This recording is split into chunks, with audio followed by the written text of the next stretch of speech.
Olá, sejam todos muito bem-vindos. Boa noite, prezados amigos, familiares, companheiros de divulgação doutrinária, enfim, todos aqueles que adentraram a nossa sala virtual na noite de hoje. Eu estou muito feliz com mais essa oportunidade de tratar de um assunto interessante como é esse de hoje e também de estar em contato com vocês. Agradeço, então, essa oportunidade à Unenlar, União Espírita Nosso Lar, aqui de Jaboticabal.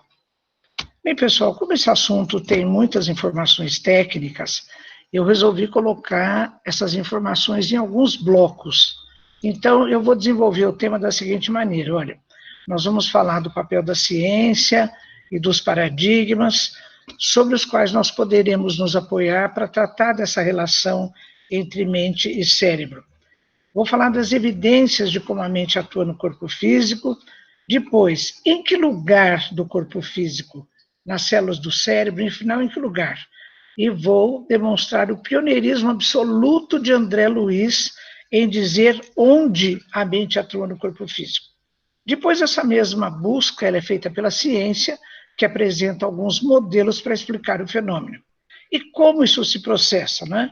Nós vamos recorrer a algumas coisas da física quântica, mostrando que, ao estabelecer o chamado colapso quântico, é que a informação que está na mente, que é uma estrutura de outra natureza, ela acaba influenciando o cérebro e todo o corpo físico. O papel da membrana celular, que ele é destacado por um biólogo celular norte-americano, Bruce Lipton. É muito interessante essa mensagem desse biólogo norte-americano. Depois vou falar da epigenética, dos fatores epigenéticos, né? A epigenética traz para a gente hoje um novo entendimento a respeito dessa possibilidade de nós acessarmos o conhecimento entre mente e corpo físico. As emoções como fatores epigenéticos também é um tópico importante, e vou mostrar como a física está se aproximando da biologia na tentativa de colaborar com essa busca, né, de como a mente atua no corpo físico e onde.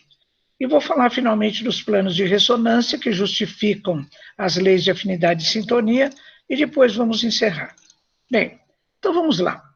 Essa data de 22 de outubro de 1850, repare, meados do século XIX, exatamente quando Kardec estava codificando a doutrina espírita.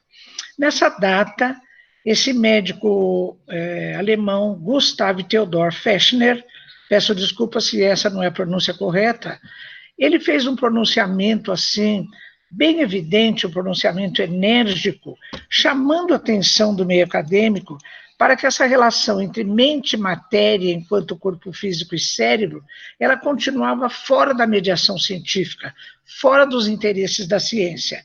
E ele se interessou tanto por esse assunto que 10 anos depois, em 1860, ele escreve um livro, Elementos de Psicofísica. Vejam que na mesma palavra ele coloca os dois elementos, né? Psico, a mente, e física, o corpo físico, o cérebro. Chamando novamente a atenção da ciência para o seu papel no estudo das relações entre corpo e mente. Então, ele admitia a tese de que o físico e o psiquismo eram dois aspectos da mesma realidade. Então, era um absurdo a ciência tratar só de um dos aspectos, né? É como se fossem as duas faces da mesma moeda e você ficar vendo só uma das faces da moeda. Então, ele chamava atenção que era hora da ciência olhar também para esse outro aspecto da mesma realidade, que era a questão do psiquismo da mente. Bem, Fritjof Capra é um autor que eu gosto muito, né, autor de vários livros, o tal da Física, Pontos de Mutação. Nesse livro, Pertencendo ao Universo, que eu recomendo fortemente, quando ele trata de ciência e espiritualidade, ele fala que para isso nós precisamos fazer análise de alguns paradigmas. Esse termo paradigma, ele foi cunhado por Thomas Kuhn, um filósofo americano que se dedicava muito à filosofia da ciência. E ele lança esse conceito de paradigma, dizendo o seguinte, que paradigma é um conjunto de conhecimentos, de pensamentos que estruturam a cultura de uma comunidade e que é aceita por essa comunidade durante um determinado tempo. Alguns paradigmas duraram muito tempo, por exemplo, o paradigma aristotélico, não é, que tinha algumas coisas muito boas, mas tinha também a concepção geocêntrica, de que a Terra era o centro do universo. Esse paradigma aristotélico, apesar desse desvio de observação, que depois foi corrigido, né, historicamente, ele durou mais de 1000 anos. Então, tem paradigma que dura mais, tem paradigma que dura menos. Então, Fritz Job Capra diz que a geração passada, e mesmo a nossa, ela está vivendo a transição de um paradigma antigo para um paradigma moderno. No paradigma antigo, que vem já de muito tempo, nós vemos algumas características. Ele é antropocêntrico, ou seja, antropós do grego quer dizer homem, ser humano. Então, toda atividade do ser humano deve visar o seu próprio bem-estar, né? Então, Bacon, Francis Bacon, um filósofo britânico, e foi impressionante, porque ele é que criou o método científico chamado método racional. É um filósofo da mais alta importância.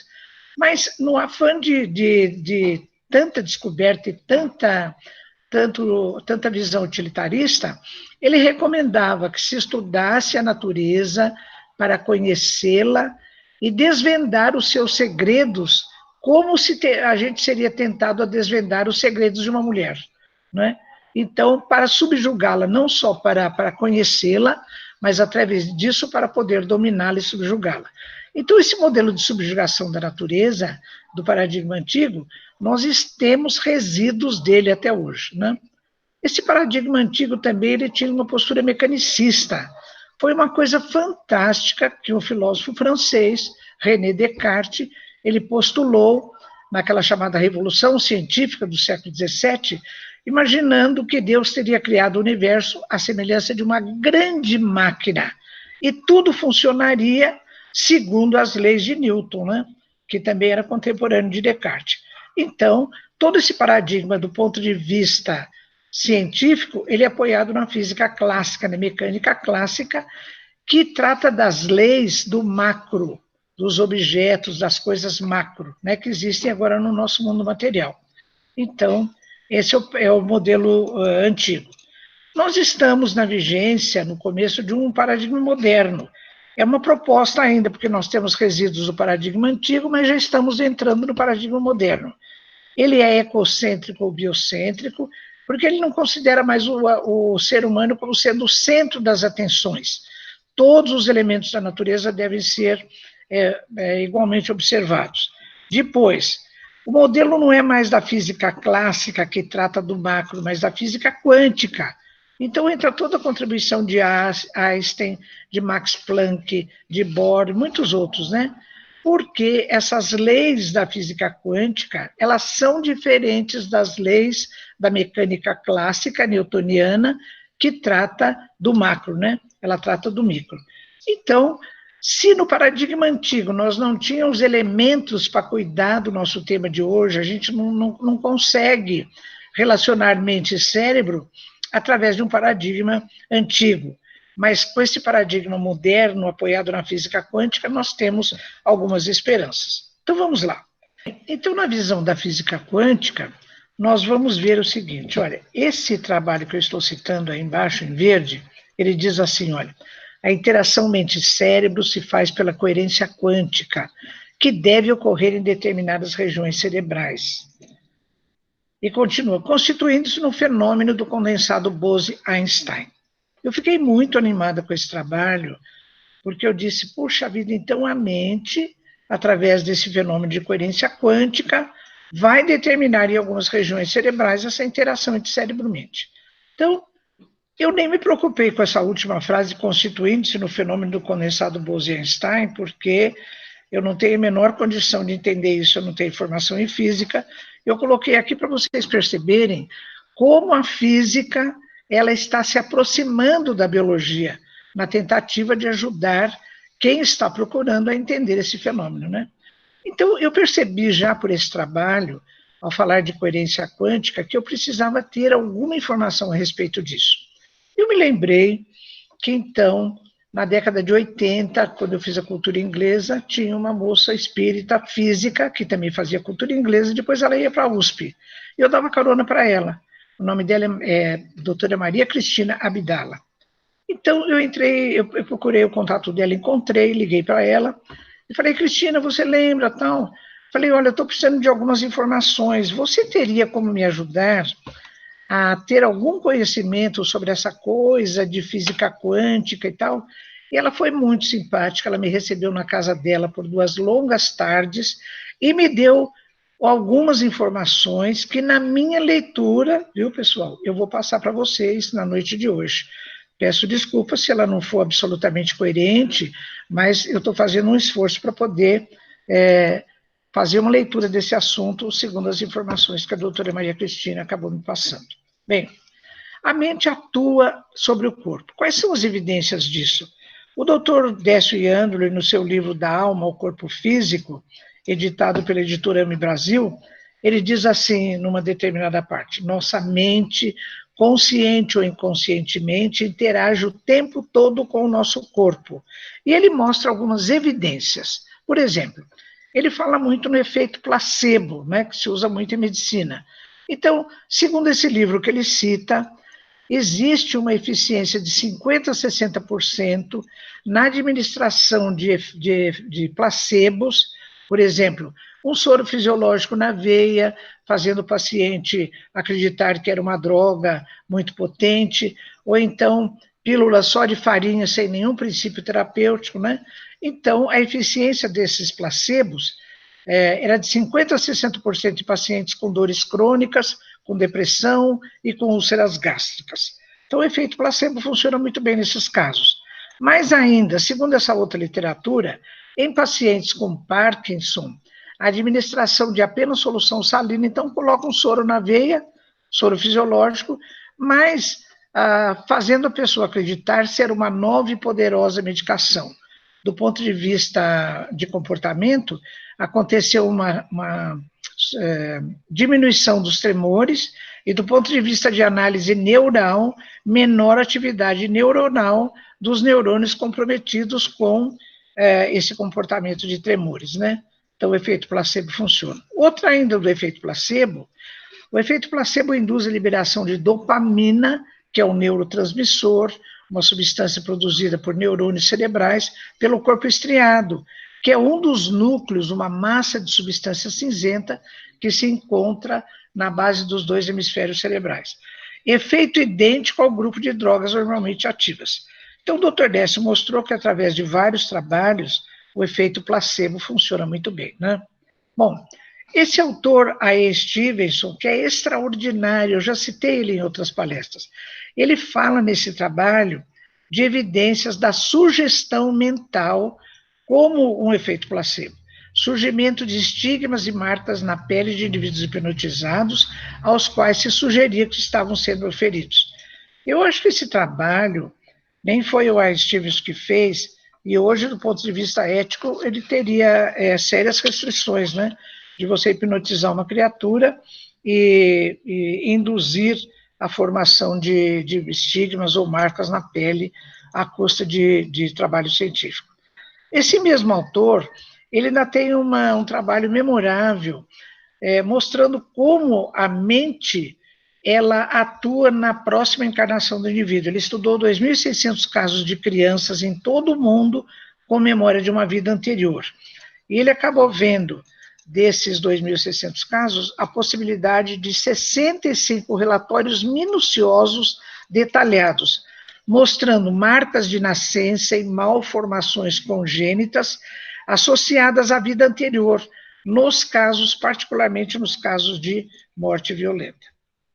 Em Sugestão Hipnótica, esse livro A Mente Move a Matéria, do Dr. Hernani Guimarães Andrade, ele conta que Charcot, que foi um dos primeiros psiquiatras francês, né, psiquiatra francês, lá no Hospital de Salpêtrière, ele conseguia suprimir ou provocar diversos sintomas mórbidos, como estigmas, em pacientes histéricas de sua clínica. Outro trabalho também que hoje teria sérias restrições do ponto de vista ético. E depois de Nancy, outro pesquisador Bernheim e outros companheiros conseguiram os mesmos resultados em pessoas normais, porque Charcot achava que era só em pacientes histéricas, né? Então, isso acabou acontecendo. Bem, quando eu li esse livro do Dr. Hernani Guimarães Andrade, eu me lembrei do livro Libertação, de André Luiz, em que o mentor Gubbio comenta com muito detalhe, com muita precisão, a importância da ação da vontade, ativa ou permissiva, e atitude de aceitação. Porque assim, não é porque alguém hipnotiza outra pessoa que obrigatoriamente essa outra pessoa vai mostrar evidências da atuação do hipnotizador sobre ela. Tem que haver, por parte da mente do hipnotizado e daquele que está sofrendo a sugestão, tem que haver uma atitude de aceitação. Nesse caso contado no livro Libertação, de André Luiz, Gubbio, então, ele comenta o seguinte: quem lê o livro vai se lembrar, lá no plano espiritual tem uma equipe grande de obsessores que é liderada pelo Gregório. Então, chega uma mulher desencarnada e no perispírito dela ela tem muitas marcas. E o Gregório, então, se põe de juiz e começa a julgar a mulher. Vendo, então, aquelas marcas no perispírito, ele começa a acusá-la de uma porção de coisas. E ele começa a dizer para ela: você não passa de uma loba, de uma loba, de uma loba. E ela, pelo complexo de culpa que ela tinha, então ela aceitou a sugestão mental dele e ela mesma transformou o perispírito dela, que passou a assumir a figura de uma loba. É um caso de zoantropia, melhor especificando, um caso de licantropia, porque licose do grego quer dizer lobo, né? Então, é um espírito humano que está se apresentando temporariamente com a forma de loba, porque aceitou, teve uma atitude de aceitação em relação à sugestão do seu obsessor, do Gregório, né? Bom, vamos para outro tópico. Onde a mente atuaria no corpo físico? Então, eu chamo a atenção para o pioneirismo, ainda no André Luiz. Então, quando a gente pergunta onde, esse trabalho que eu estou citando, que é da década de 80, já dizia: a mente poderia ser vista como um campo não material, cuja analogia mais próxima seja, talvez, um campo de probabilidades da mecânica quântica, que não transporta nem energia nem matéria. Eu fiquei pensando, se não transporta nem energia nem matéria, vai transportar o quê? Então eu pus por minha conta a informação, né? Podendo provocar ação efetiva em microsítios de operação. Bom, então mecânica quântica a gente já sabe que é por aí que a gente tem que ir. Campo não material. Eu fiquei pensando, o que será esse tal de campo? E eu tive a oportunidade de fazer essa pergunta a um professor do Instituto de Geofísica, Geociência, lá da USP, que é da família do meu genro aqui do Aulos. E eu falei: o que vocês físicos entendem por esse tal de campo? Ele disse: olha, não existe uma resposta coerente, mas a gente às vezes deduz esse conceito que é teórico pelos efeitos, né? Porque a dedução é um dos métodos de se obter conhecimento, assim como a observação, como a intuição. Então, eu fiquei imaginando o seguinte: olha, a gente pode ter uma noção do que seja campo, lembrando que no ginásio o professor traz aquele objeto enorme de ferro, não é, que é um ímã, ele coloca uma folha de papel sobre ele e joga umas limalhas de ferro, uns pedacinhos de ferro.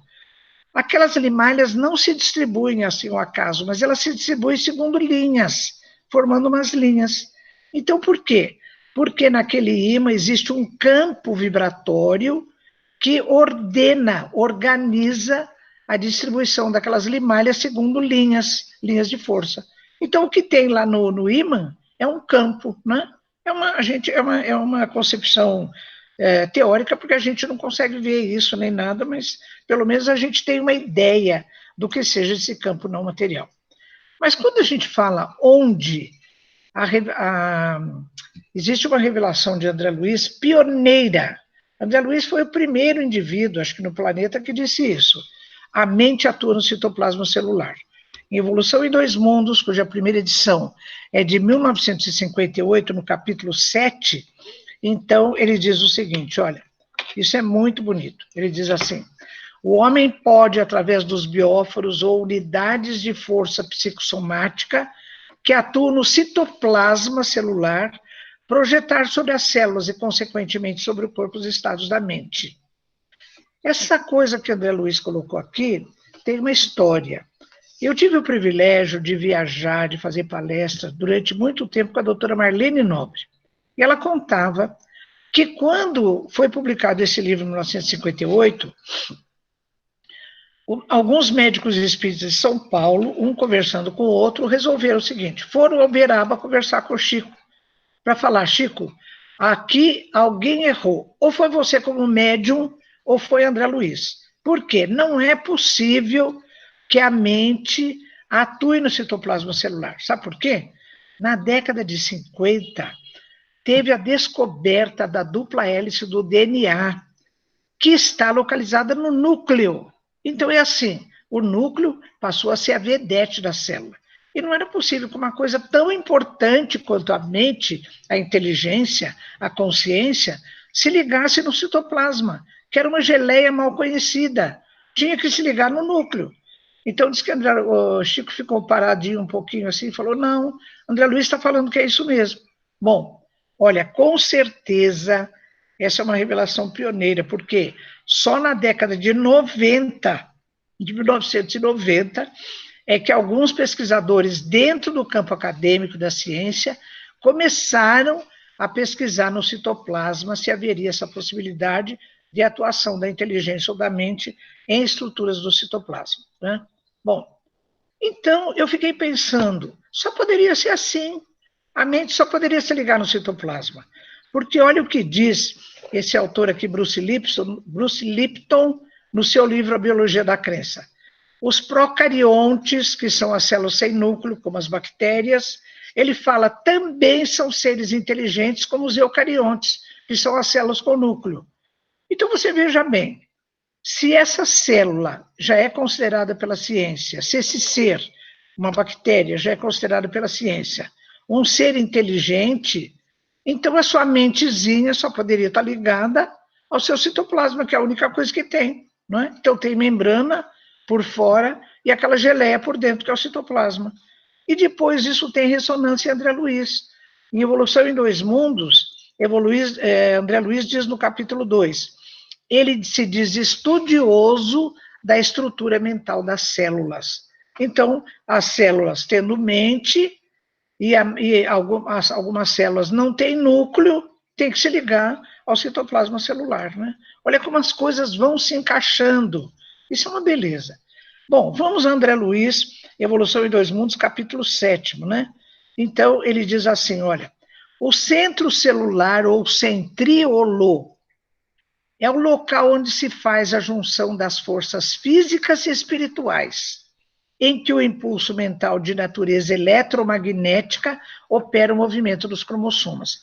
Olha outra revelação de André Luiz, porque ele está dizendo que o centríolo, eu já vou mostrar o que é o centríolo, é uma estrutura do citoplasma celular onde se faz a junção das forças físicas e espirituais, em que o impulso mental de natureza eletromagnética vai fazer operar o movimento dos cromossomas e outras operações ali. Bom, o que é o centríolo? Eu já vou falar nos microtúbulos. O centríolo é uma estrutura do citoplasma que vocês estão vendo aqui, olha. Ela é uma estrutura formada por 9 blocos de uns tubinhos, chamados, cada tubinho desse é um microtúbulo. Então, tem arranjo de 3 microtúbulos, eles se ordenam em 9 arranjos, segundo um ângulo determinado, e formam essa estrutura, formam um outro tubo maior, chamado centríolo. Então, o André Luiz está dizendo que essa estrutura, o centríolo, formado por microtúbulos, é o local da célula onde o impulso mental de natureza eletromagnética atua sobre o corpo, né? Bom, cada tubinho desse, cada microtúbulo é formado assim, olha, ele tem uma estrutura chamada quiral, porque as moléculas que o constituem, que são moléculas chamadas tubulinas, tem tubulinas alfa e tubulinas beta, por isso que ele representou aquele de 2 cores, né? Então é assim, essa estrutura, como ela é espiralada, Então, ela pode ter um movimento de torção no sentido horário e no sentido anti-horário. Então, centríolo é uma estrutura formada por um arranjo de microtúbulos. Informação pioneira de André Luiz, em Evolução em Dois Mundos, 1958, dizendo isso, que o centríolo é o local onde as forças físicas e espirituais acabam se juntando, onde o impulso mental de natureza eletromagnética começa a atuar. Essa informação de André Luiz é absolutamente pioneira. Então, são duas informações pioneiras de André Luiz, de que a mente atua no citoplasma, e dentro do citoplasma, a estrutura do citoplasma é o centríolo, né, que é formado por microtúbulos. Eu fui no livro do professor Junqueira e Carneiro para mostrar para vocês o que é esse tal de centríolo. Olha, então aqui está a figura de uma célula, o seu núcleo lá, a membrana celular, aqui o citoplasma com várias coisinhas. Então, esses tubinhos aqui, olha, é o centríolo, tá vendo? Então, olha o que tem no citoplasma. Fora tem a membrana, depois tem o citoesqueleto, microtúbulo, filamentos, as organelas e inclusões. Então, os microtúbulos representam uma das estruturas componentes de uma outra, que é o centríolo, e que está dentro do citoplasma. Segundo André Luiz, então, é aí que as forças espirituais da mente atuam sobre as células do corpo físico.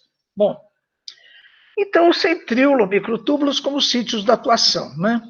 Bom, então esse autor de 2011, ele fala umas coisas, lembrando que já estava acontecendo na década de 90, dentro da ciência, né? Numerosos tipos de estudos relacionam o centríolo, e eu coloquei, para a gente lembrar, formado por microtúbulos, a processos cognitivos. Lembra, os processos cognitivos são intelectivos, né? Associação de ideias, mecanismo de memória, decisão, tudo aquilo. Como na disfunção mental da doença de Alzheimer, em que se encontra paralelamente um desarranjo na estrutura dos microtúbulos. Então, quando começou, na década de 90, final de 80, 90, o pessoal a estudar o cérebro dos pacientes que morriam com doença de Alzheimer, eles fatiavam esse cérebro e faziam tudo quanto era exame, e microscopia eletrônica e tudo, para ver se encontrava alguma coisa. O que eles encontravam? Desarranjo nos microtúbulos. Olha que coisa impressionante. O que André Luiz falou lá em 1958, os cientistas começaram a perceber na década de 90, que especialmente nos casos da disfunção mental da doença de Alzheimer, quando se estudava em microscopia eletrônica, todas as estruturas celulares encontravam sempre desarranjo na estrutura dos microtúbulos. Então, começaram a pesquisar os microtúbulos. Dois autores que são muito conhecidos nisso, e que são praticamente pioneiros, são Penrose, que é britânico, e Hameroff, que é americano. Nesse trabalho de 2011, onde eles fazem uma sinopse da teoria deles, então eles dizem assim, olha, as tubulinas, que são aquelas moléculas alfa e beta formadoras dos microtúbulos, elas mudam de configuração.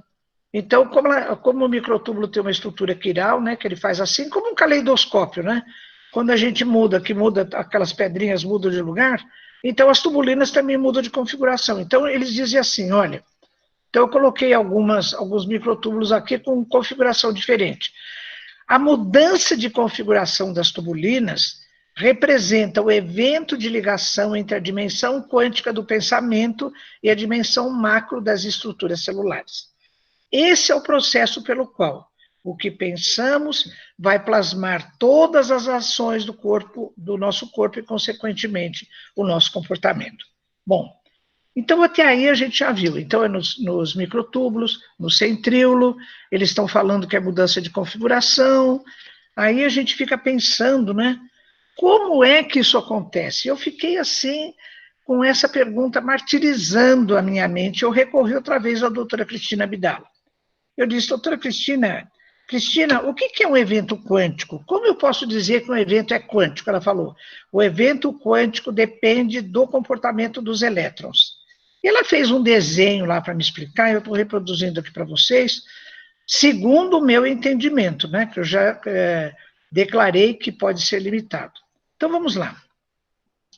Então, eu fiz o desenho, aqui a gente pode ver, olha, o centro do átomo, né? Aqui as órbitas com os elétrons circulando aqui. Bem, então, para a gente perguntar como. Ela falou, olha, Vênia, eu vou te dar uma explicação que, do ponto de vista da física, é um exemplo bem grosseiro, mas para mim não foi nada grosseiro, né? Produção física do raio laser. Aquele raio que o pessoal usa na cirurgia de catarata e muitos procedimentos terapêuticos, né? Então, ela disse, olha, então tem os elétrons aí nas órbitas, e quando vai produzir o raio laser, eles pegam um átomo que tem muitas camadas de elétrons. Por exemplo, é o caso do rubi, da pedra rubi. Então, ela falou assim, a gente dá um estímulo nesse átomo, e o que vai acontecer? Vai acontecer assim, esses átomos que estão, esses elétrons, dá um estímulo no átomo, e os elétrons, que são essas bolinhas vermelhas, que estão nas várias órbitas, eles têm um quantum de energia que possibilita que eles fiquem rodando na sua órbita, né? Então, com esse estímulo, que pode ser elétrico ou térmico e assim por diante, cada elétron que estava na sua órbita, ele vai indo para a última órbita. Chega lá, cada bolinha dessa, que é um elétron, ele fica com a sua carga, com o seu quantum de energia paradinho lá junto com ele. Bom, então o que o pessoal faz? Pega e dá outro estímulo, quando já os elétrons estão todos na última órbita. Aí, de repente, eles voltam todos para a primeira órbita, todos juntos, que é diferente de quando foram. Quando foram, cada um foi por si próprio, né? E levou o seu quanto de energia. Quando eles voltam, todos voltam juntos, é a tal de coerência, e ficam todos na primeira camada. Com isso, com essa junção na primeira camada, existe uma explosão de energia que eles tinham desse quantum. Então, essa liberação imediata e coerente do quantum de energia que cada um tinha, que é feita de maneira simultânea, compreende o que eles chamam de colapso quântico. Então, dá-se a produção macro do raio laser. Então, quando existe esse colapso quântico, que os elétrons voltam todos para a primeira camada de uma vez e soltam explosivamente o quanto de energia cada um tem, então, isso possibilita a formação de um evento macro, de um evento físico, que é o raio laser, né? Que a gente vê. Então, nesse caso, ele está de cor vermelhinha aí. Então, é o tal do colapso quântico. Esse é um exemplo do que acontece na produção de uma coisa no terreno da matéria aqui, da física, né? Então, existem muitos modelos, além do modelo de Penrose e Hameroff, eu trouxe aqui só para vocês conhecerem, existem vários trabalhos sobre isso. Então, por exemplo, o modelo microtubular de Tuszynski, eu trouxe essa referência, mas ele é tratado também com muito detalhe no livro Cérebro Quântico, do Jeffrey Satinover. É um livro que eu recomendo também para quem se interessa pelo assunto. Ele faz análise cuidadosa dos microtúbulos, da sua análise quiral, né? Ele evidencia, assim, a existência de fatores internos no organismo que Penrose e Hameroff não consideraram, como da temperatura fisiológica, do pH extracelular, né? Que afetam as tubulinas.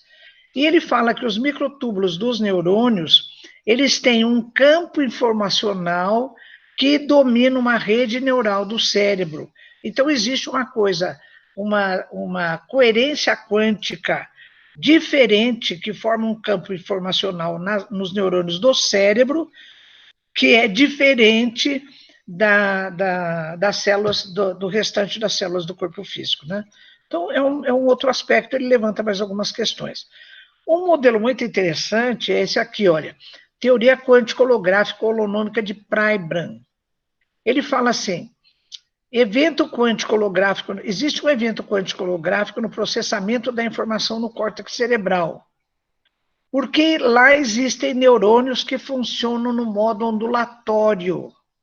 Olha, eu fiquei assim, surpresa quando eu vi esse trabalho do Pribram, porque Vocês se lembram, quem assistiu alguma palestra minha anterior, particularmente do cérebro triuno, eu falei que eu, o Dr. Décio, o Dr. Sérgio, nós escrevemos um livro de quase 600 páginas com base nos capítulos 3 e 4 do livro No Mundo Maior de André Luiz, com as informações de Calderaro, né? Mas nós não demos conta de uma informação de Calderaro nesse livro, porque ele diz assim: há neurônios que captam os estímulos do meio exterior e aqueles que registram as impressões da consciência. E a gente declara no livro que nós não temos noção. A ciência de hoje, a neurociência, não sabe que neurônios são esses. E eu estou pensando, será que não são esses neurônios aí que o Prybrand está falando? Porque os neurônios, de modo geral, eles se comunicam por sinapse. É o modo de comunicação de um neurônio com o outro, né? É o modelo de contiguidade, não é de continuidade. Então, existem outros neurônios, disse o Prybrand, que funcionam do modo ondulatório, ou seja, segundo ondas, né? Então, eu estou dizendo, olha, a ciência é capaz de chegar, depois, através desse trabalho do Prybrand, a encontrar esses neurônios que André Luiz fala, que Calderaro fala em 1947, de que há neurônios que registram as impressões da consciência. Quem sabe é por aí, né? Então, é uma coisa muito interessante. Bom, nesse livro A Biologia da Crença, do Bruce Lipton, ele fala entusiasticamente da membrana celular. Então, ele diz assim, olha, até ele faz uma brincadeira, ele chama a membrana de Magic Membrane, né? Falando que a membrana é o cérebro da célula, porque ela contém os segredos da vida. Então, ele fala que a membrana é importante porque ela é que determina a continuidade do meio intracelular com o meio extracelular, pelas chamadas proteínas integrais de membrana. Vamos chamá-las de pins, né? Ele mesmo chama de pins. Tem as pins receptoras, que captam sinais físicos e campos de energia, como luz, cor, pensamentos. Olha um cientista falando que pensamentos são captados pela membrana celular. E depois, o que é captado pelas pins receptoras, elas entregam para as pins executoras, que são aquelas que têm a capacidade de penetrar no núcleo celular e ativar os genes que fazem parte da dupla hélice do nosso DNA, né? Então, ele comenta, as funções das células, elas são geradas por sua interação com o ambiente e não pelo código genético, o que sustenta todo o embasamento da chamada epigenética, né? Que é uma ciência que surgiu aí na 20, 30 anos, mais ou menos. Bem, então, nós já temos uma informação importante, né? Que através das pins receptoras e depois das pins executoras, a informação que entra na célula e que as pins executoras vão levar lá para dentro do núcleo é que vão abrir ou não abrir as gavetinhas onde estão os genes. Vamos usar essa expressão metafórica, né? De que, então, os genes estão guardados em gavetinhas, então, abrir ou não abrir essas gavetinhas, quem vai fazer isso são as pins executoras. E o Bruce Lipton é tão animado com isso que ele diz assim, olha, concertar meus estudos na biologia da membrana celular foi uma mudança de foco fascinante para mim. Me fez passar de cientista agnóstico a místico e acreditar que a vida eterna está muito além do corpo. Olha, pessoal, a ciência chegando à noção de que a mente, a consciência, dê o nome que quiser, sobrevive à morte do corpo físico, né? A mesma coisa aconteceu com aquele outro cientista que eu citei anteriormente, Ian Stevenson, estudando, então, aqueles casos das crianças que se lembravam de vidas passadas, ele conclui que a hipótese mais aceitável é a da reencarnação. Então, a própria ciência está chegando a esses conceitos, né, de sobrevivência da consciência após a morte do corpo físico e da própria reencarnação, né? Isso é muito bonito. Então, quando a gente fala em fatores epigenéticos, vamos lembrar, epigenética, então, é esse ramo da ciência que estuda as mudanças herdáveis na expressão dos genes. Então, um fator epigenético, ele é herdado nas células filhas, mas eles não alteram a sequência do DNA. Então, o nosso código genético fica quietinho lá, ele não mexe. Agora, os fatores epigenéticos são herdados das células filhas. Então, fatores ambientais, pensamentos, sentimentos são fatores epigenéticos, né? A epigenética, olha que dado interessante, está resgatando a figura de Lamarck, né?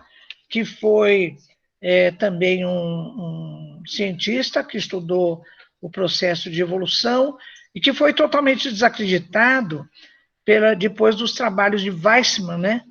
Que ele fez ele pegou acho que 50 gerações de rato, cortava o rabinho, aí mandava reproduzir, nascia com rabo. Então ele falou, isso não tem nada a ver o que Lamarck está fazendo, que fatores ambientais podem modificar, ser uma coisa importante no processo evolutivo. Porque ele supunha que, por exemplo, as girafas alongaram o pescoço porque elas tinham necessidade de comer folhas de ramos muito altos, né? Mas isso tudo é muito interessante. Bom, tem muitos trabalhos sobre isso, né? Eu vou citar bem depressa um aqui, só para vocês terem noção. Influência do comportamento materno na resposta epigenética dos filhos ao estresse ambiental. É um estudo feito em ratas que avaliou o comportamento materno quanto a dois fatores. Tempo de limpar, lamber, analisar o pelo do filhote, né? Com essa sigla, em português, vamos chamar LG. Tempo de acolher o filhote junto ao seu corpo, amamentá-lo, com essa sigla em português, ABN. Então, o que eles concluíram? Filhos de mães mais cuidadosas, com esses dois critérios altos, mostraram maior capacidade de adaptação a situações de estresse, né? Então, essa característica depois é herdada nas células filhas. Então, esse mesmo trabalho mostra mecanismos fisiológicos de ação dos fatores epigenéticos na célula. Metilação do DNA e aumento da atividade do eixo HPA, que é hipotálamo, pituitária, que é o nome antigo da hipófise, e adrenal. Isso é só uma curiosidade, pessoal, mas eu vou mostrar para vocês alguma coisa. O que é metilação do DNA? Olha, então, essa é a dupla hélice do DNA que contém os genes, né, do nosso genoma. Então, existem muitas moléculas, algumas com bases nitrogenadas, ou seja, que contêm nitrogênio na sua composição. São elas: adenina, citosina, guanina e timina, com as respectivas letras. Então, de repente, vem um radical metil e se gruda lá em quem? Na citosina. Então, esse é um fenômeno de metilação. Então, acontece assim, olha, então está a citosina lá com a sua composição, de repente vem um radical metila e se junta lá. Então, essa molécula que é a citosina fica 5-metilcitosina. Esse fator da metilação, ele é um dos mecanismos através dos quais se processa a atuação de um fator epigenético na alteração celular. Padrões de metilação são herdados pelas células filha. Mas lembrando, não alteram a estrutura do DNA, né? Não altera. Bom, a metilação, o que ela faz? Impede ou modifica a atuação de genes. Então, esse trabalho diz assim, olha, células anômalas, por exemplo, células cancerosas, são normalmente eliminadas, nós produzimos, mas elas são normalmente eliminadas porque nós temos um sistema de controle de qualidade, mas que pode ser desligado se os genes responsáveis por esse controle não forem devidamente expressos, não é? Olha que atuação da metilação. Uma das causas, altos níveis de secreção de adrenalina e corticol, são dois hormônios produzidos pela suprarrenal na corrente circulatória. Então, pessoas explosivas, rancorosas, magoadas, estressadas, que secretam altos níveis de adrenalina e cortisol, são mais propensas a diversas afecções. Por quê?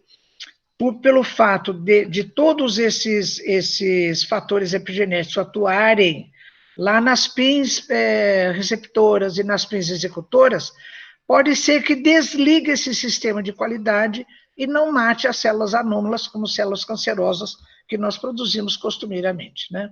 Isso tem a ver com a ativação desse eixo HPA. Então é assim, olha, a gente está andando lá pelo campo, num dia lá de feriado, de repente vê uma cascavel. Olha, a gente leva um susto danado, né? a ativação desse eixo HPA. Então, o que nós vemos vai ativar lá uma das regiões lá de dentro do nosso cérebro, manda essa informação para o hipotálamo, que é aqui, olha, o hipotálamo, através da hipófise, descarrega isso na suprarrenal, que vai produzir adrenalina e cortisol, e então determina um estado de emergência, um estresse agudo, que é chamado de síndrome de emergência de Cannon. É aquela situação assim de perigo iminente e que o americano diz to fight or to flight. Ou você luta para resolver a situação, ou você voa, sai correndo, né? Então, esse acontece. Quando isso vai se tornando crônico naquelas pessoas que são rancorosas, ficam magoadas, e etc., acontece um processo de somatização, ou seja, esses estados mentais, vamos chamar negativos, eles acabam imprimindo a sua característica no corpo físico. Então, o indivíduo passa a ter úlcera gástrica, diarreia sem causa digestiva e uma porção de outros fatores, né, que representam a chamada somatização, corpo é soma, dos nossos estados mentais. Bom, o papel das emoções, eu vou apressar aqui porque meu tempo está correndo, né? Eu gosto muito de citar a doutora Candice Pert, ela tem 2 livros fantásticos que eu recomendo, Moléculas da Emoção e Conexão Mente-Corpo-Espírito. Ela fala na atuação das emoções como fatores epigenéticos. É muito interessante o trabalho dela. Ela diz assim, olha, as células comunicam-se por substâncias químicas transmissoras, ela chama de ligantes. Então, são 3 tipos de ligantes, peptídeos, hormônios e neurotransmissores.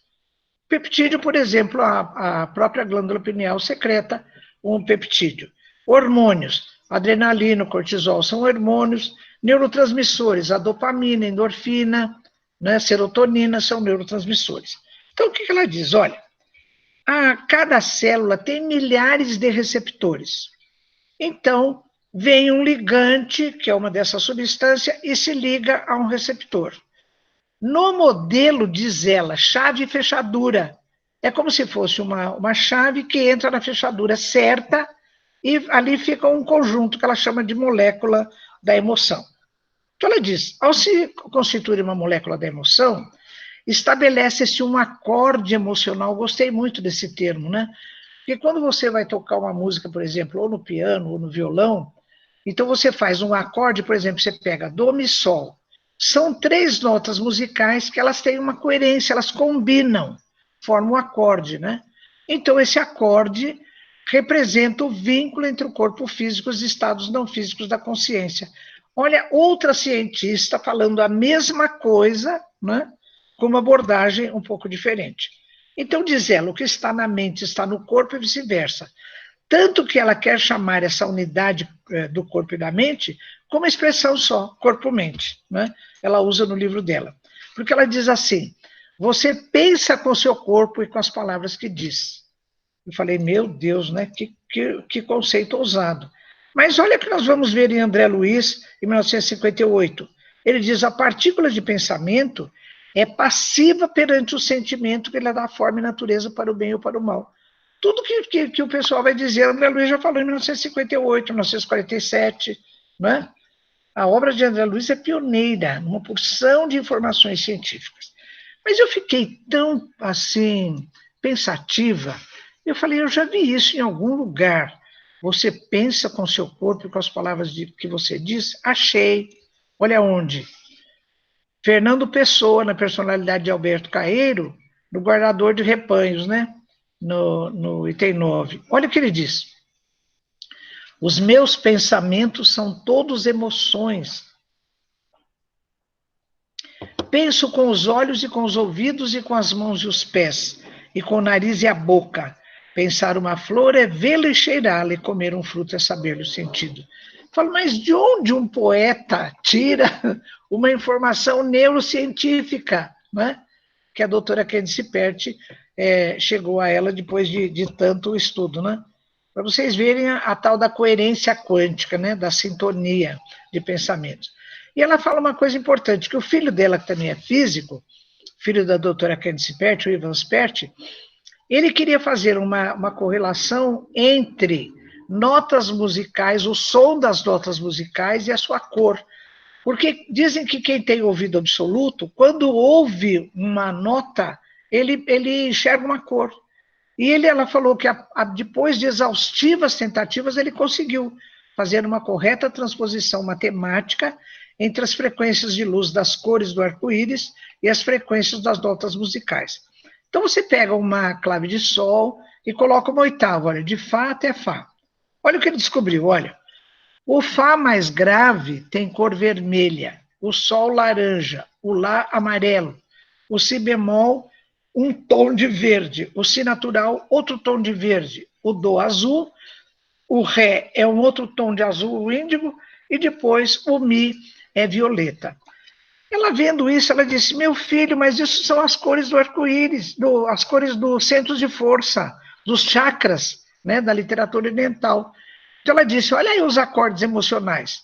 Ou seja, a mesma coisa que acontece aqui, a mesma graduação, também acontece aqui, também acontece no arco-íris. Então ela fala, tudo isso é coerência quântica. Então é possível, conclui ela, estabelecer uma coerência quântica entre música, palavras faladas, cores do arco-íris, ondas cerebrais, moléculas de emoção e etc. Né? Por isso, pessoal, é que dependendo da nossa sintonia vibratória, nós fazemos coerência quântica com esse tipo de música ou com aquele outro. Gostamos da cor amarela, do azul ou do vermelho, né? Então, o nosso conceito de atuação da mente sobre o corpo físico passa a ter uma visão mais ampla, uma visão mais holística, né? E quando eu visitei a doutora Cristina Abdala, eu já estou terminando, né? Que já está quase na hora.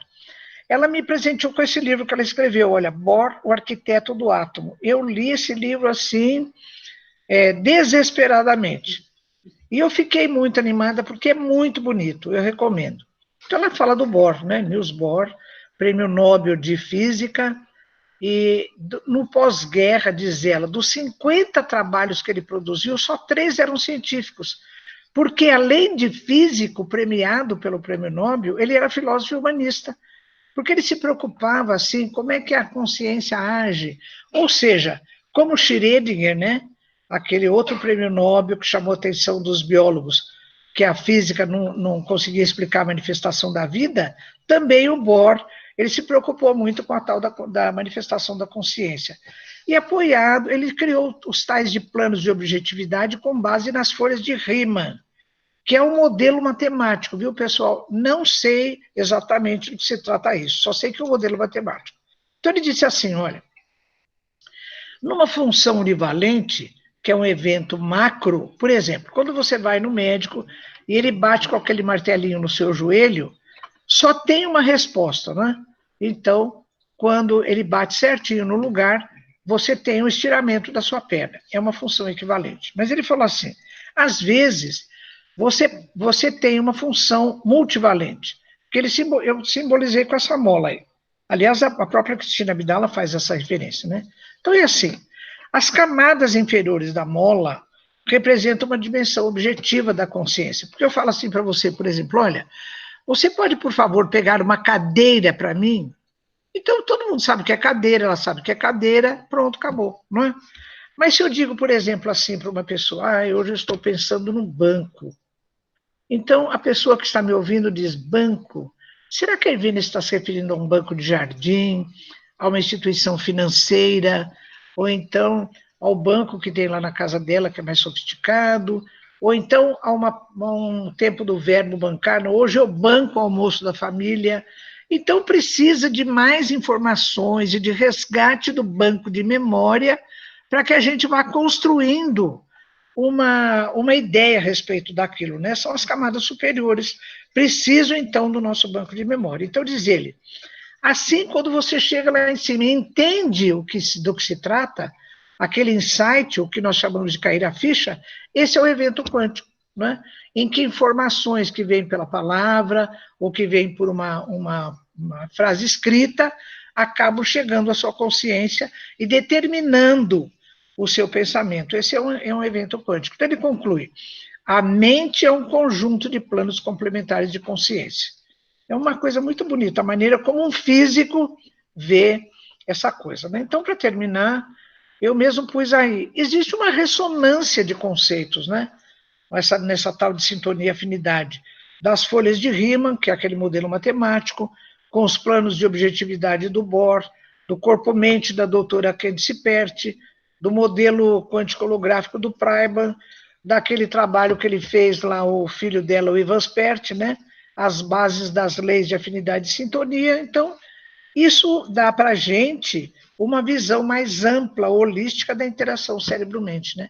Por isso que não só o nosso espírito, a nossa mente interfere no nosso corpo físico, como outras mentes também, assim como a nossa mente interfere na mente e, consequentemente, no corpo físico de outras pessoas, né? Final, moral da história. Então, Bruce Lipton diz assim, o controle de nossa vida, portanto, não depende de sorte, mas sim de nós mesmos. Deixamos de ser meras vítimas de nossos genes para nos tornarmos senhores do nosso destino. E lá vem André Luiz outra vez, né? Com o pioneirismo. E nas obras dele ele fala, por isso somos herdeiros de nós mesmos. Olha que história bonita, né? Toda essa informação mostrando para a gente que os fatores epigenéticos, particularmente representados pelos nossos pensamentos e sentimentos, é que vão modelar, por sua influência, o trabalho das nossas células, do nosso cérebro e, consequentemente, do nosso corpo físico e do nosso comportamento, né? Pessoal, desculpe aí, avancei, acho que 2 minutinhos, mas é isso que eu tinha para trazer para vocês na noite de hoje, viu? Muito obrigada pela participação e fico à disposição aí para a gente comentar, acrescentar alguma coisa ou sugerir perguntas, viu? Muito obrigada, pessoal, pela participação de todos, viu?